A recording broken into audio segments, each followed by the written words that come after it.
just because they really took a serious look at cannabis. Yeah. But what they have fundamentally given to the people is the right to privately cultivate cannabis and use it and process it for their own needs as adults. And no doubt, as adults means we are exercising our sovereign right as parents to decide on the health of our children as well in the private home situation.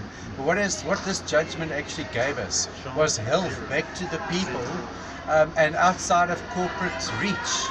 Now, but the next 2 years, which is critical. juxtaposed against the Medical Innovation Bill and the processes with the MCC at the moment. Well, as far as I can understand from the judgment, which I still have to read, the judge made an actual mention of the fact that the scheduling in the Medicines and Related Substances Act and in the Illicit Drugs and Trafficking Act are actually declared invalid and unconstitutional. So it's now a plant that is free to be in your garden. And if they said that if you are arrested now, if you that the claim of private production for private use will be a legitimate defense. It still implies that you might still get arrested for it, but the cops must know now, the police must know, that if a person tells a policeman that it's for private use and private consumption, that prosecution is going to go nowhere. And they can cite this judgment, for instance. Yes, and this judgment will be able to be cited at the magistrate's court, and the magistrate will be able to say, yes, okay, you're free to go. Here's a copy of the judgment here.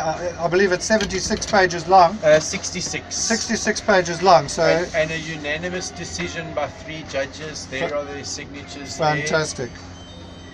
Jeremy, one last question. I mean, this is one plant of many plants being used medicinally and for health benefits. Yes. in South Africa, whether they're traditional or other plants that are imported.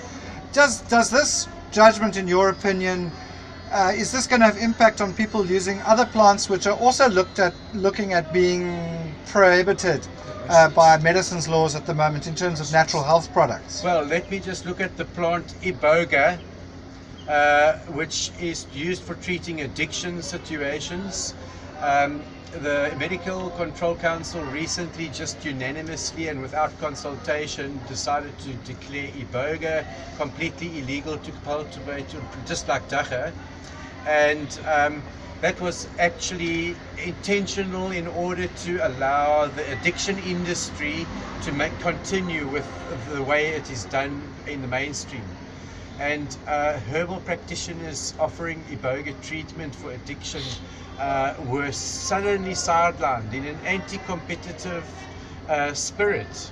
And but it's all done under the notions of protecting people and their health and stuff, whereas in actual fact it's completely non participatory or consultative in any way in regard to the healers that we're using that today.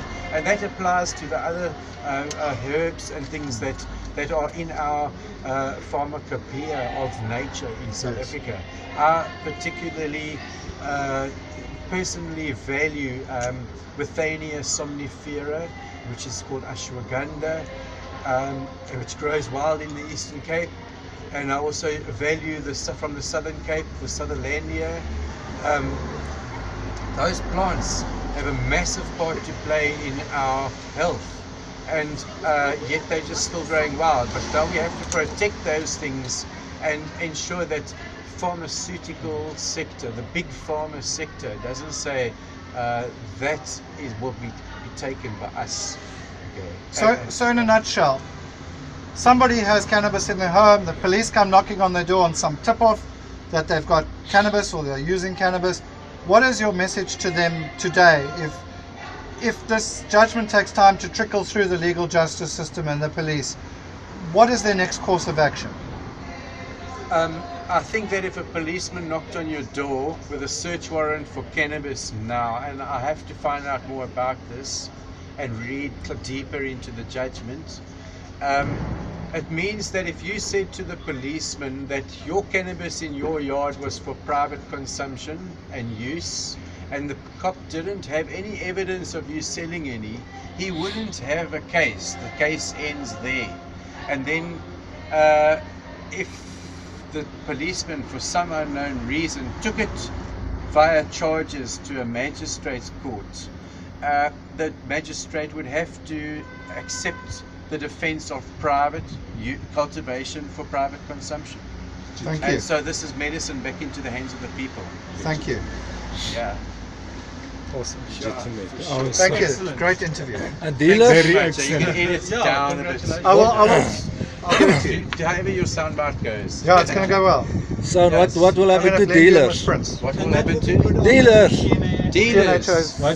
Dealers will simply have to, dealers will simply have to alter the way they relate to the people around them, and to include them into their private, and not just a stop and go buy and take, but build a culture in as a teacher about the plants. Have private parties where people may walk home privately with their personal way of taking something home. So how one sells might be there might be many loopholes that one can use in the way that you relate. I don't deal. I sell. I provide to my friends. No, I'm not a privately as dealer, an I'm a adult. healer. Yes, exactly. I Yes. didn't. Yes. Cannabis use, all cannabis use are medical, and you have a I right. haven't hurt anybody by my dealing. Yes, you have a So- right to compassion. Yeah, in fact, And- appreciating yeah, what they you provide. really appreciate my service, because now they say they don't have to go into the slums. They feel dangerous going Yes. there. They need good stuff. They know they can rely on me. You know, so yeah. So there is a place for you in this future, and you still have work to do in speaking your rights, and also determining how legislation is drafted. That is, we're going to write that words. So, en het is about om 'n skrywer te word, is hoe die werklikheid na ons toe kom. Ja. Okay, so ja. Check my